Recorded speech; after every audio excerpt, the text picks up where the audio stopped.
final talk, we have Nonlinear Image Up conversion in the mid-infrared by Christian Pedersen.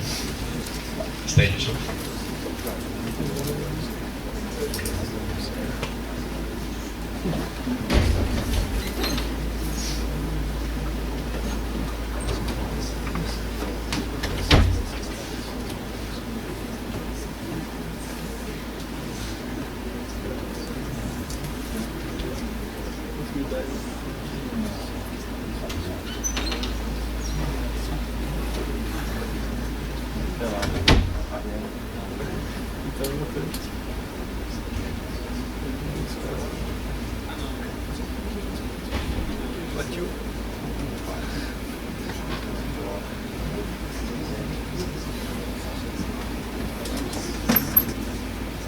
Okay, good afternoon everybody. I can see that we are running a little late, so I'll try to be as fast as possible.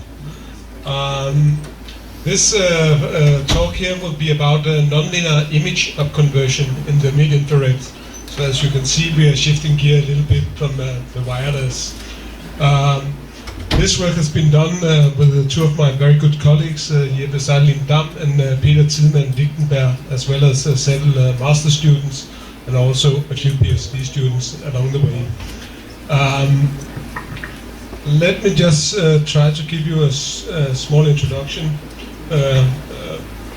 First of all, to the mid-infrared wavelength region, then about our vision and idea, and I think those of you that heard my talk this morning will already know a little bit about what is I'm going to tell you. Then a little bit about the theory and the setup, experimental results, and then conclusions. Okay, first of all, the mid-infrared region is not really that well defined. I'll just say in here that we say it's a wavelength range, say between 2-3 micron up to 15 micron. So we are well outside the visible light wave region.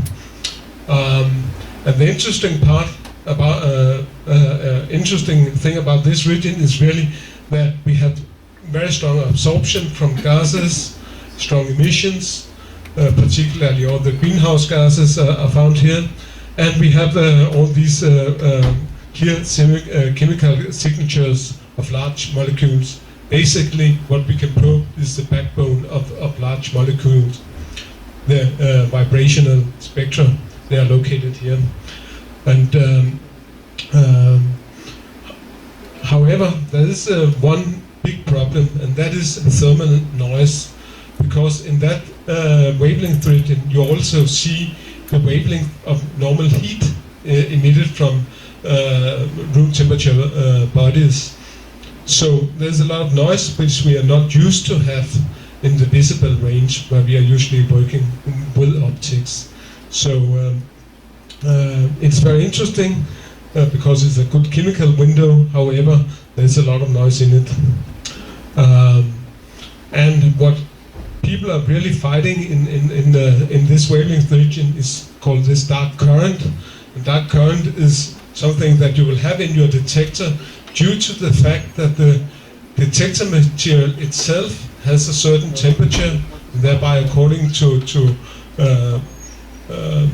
Planck radiation radiates emission itself, which basically is reabsorbed in the detector material and gives rise to a current, which is of course has nothing to do with your real signal. This problem you do not have in the visible simply because the band gap up to the visible is much bigger, and you are not bothered with this thermal noise source at all. So this is a true fundamental problem. Okay, our vision was, as I showed you earlier, we wanted to develop a kind of a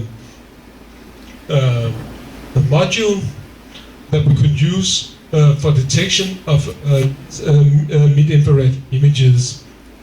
And why? Simply because there are no good detectors or CCD cameras available in this wavelength region, and also because we think we have a way to avoid all the noise. So this is the vision, and let me just go briefly into the theory. that actually led to the solution. And it is basically, for those of you familiar to nonlinear optics, it is a three-wave mixing in a Chi2 material, so it's a nonlinear optics. And basically what you should envision is that we have a very strong laser beam in here, continuous wave, maybe 10 watt, 100 watt it can be, in a kind of Gaussian profile. I'm not sure the arrangement on this one. Then if you have an infrared object in the mid-infrared, say, and you know the electrical field distribution here, we have basically produced a 4F setup here. So what happens from here to here is a Fourier transform of our object. It interacts with this strong intracavity beam. In reality, it's an intracavity beam, a strong beam here, and generates a new upconverted image, however cropped by this intensity distribution here, the Gaussian intensity distribution, and that one is brought back into the image plane by a second 2F setup. So this is really what is going on. It's pretty simple, and the reason for people not have seen this a long time ago, I think, is that most people have been analyzing when this one is a Gaussian. So our contribution is really to see if it is not a Gaussian, but basically an arbitrary electrical field. And the result you actually can see on the output is an expression of this sort here. I'm not going into details, but I just want to say from this one you can actually see that if the lateral extent of your object in here is small compared to the diameter of your laser beam, then actually you have imaging properties. And this is what I want to show you. The setup itself is pretty simple. I don't know how clear this, the drawing seems a little bright, but we have actually a diode pump solid state laser, a laser cavity formed by a panel mirror here, going through using two mirrors, and ending here. And inside we have this nonlinear crystal I was talking about, and here around you can see this 4F setup, which is also expanded over here. So basically the same components as you will find in a green laser pointer. I saw one just 10 minutes ago. So pretty simple components, although it looks a little complicated when exploded like that. The intercavity field here is of course used to boost the efficiency in this upconversion process here. So the crystal is inside the laser cavity. This is a little trick that boosts the efficiency by a factor of 100 approximately. So one of the first really good results we obtained was basically taking a resolution mask, illuminated at 765 nanometer. We took a direct picture or image. Then we afterwards actually took this one and then sent it through our upconversion device, and indeed you can actually see the imaging taking place very nicely. This one, I think 200 by 1,000 pixel was generated in this experiment.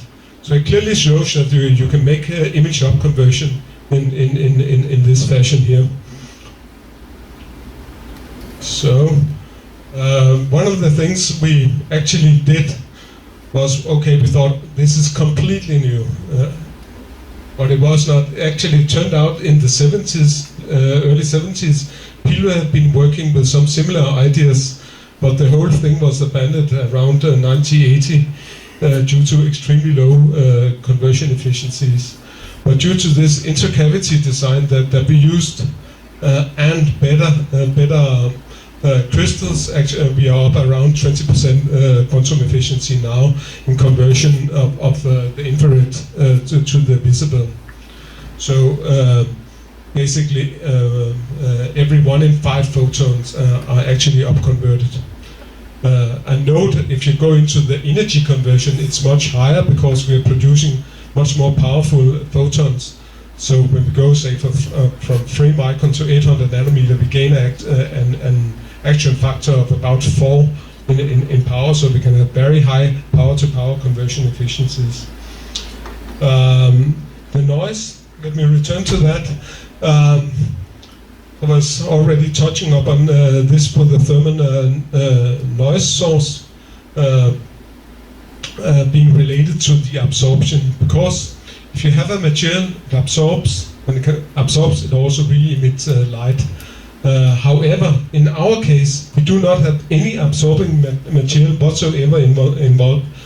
Ideally, we would have loved our crystals to be completely transparent, and the transparent medium, by definition, does not absorb light, thus it does not emit light either. This is due to thermodynamics. So the whole trick that we had here and also cost us this nice publication was actually this simple fact that a transparent medium does not emit any light, and it does not absorb it either. So we are doing all the conversion in the transparent medium, thus we get no noise. And I'm not going into the detail of this, just saying that the experiment, we took the detector, looked into a black body radiation at -7 degrees, and that corresponds to a signal which would be the green. And then basically, if our up converter module is at room temperature, say at 20 degrees or so, we can actually simply see this black body radiation, even at 3 micron, where we usually have a lot of noise. When we start to increase the temperature of the nonlinear crystal, we can eventually start to see some noise. But this is in I would say complete different from any other technique, where you usually would cool it to about 200 degrees in order to just get a decent result. So here we can actually do it even at elevated temperatures.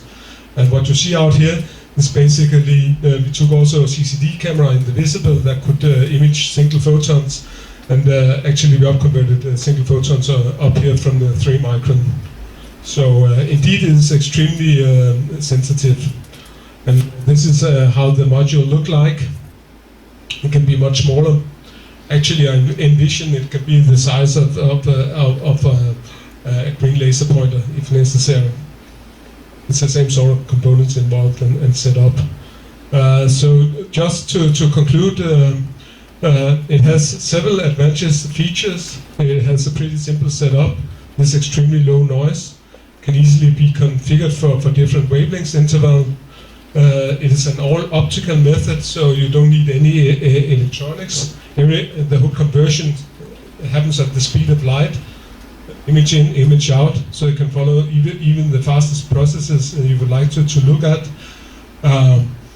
You saw the 200 by 1000 pixels, you saw 20% conversion, and the very little noise. And I should say that I have a long list of applications for greenhouse detection and many other things. And if some of you would like to collaborate on some of these applications, you should be more than welcome just to approach me afterwards or tomorrow. Indeed, I would love to start some collaboration with you on some of these parts here. So thank you.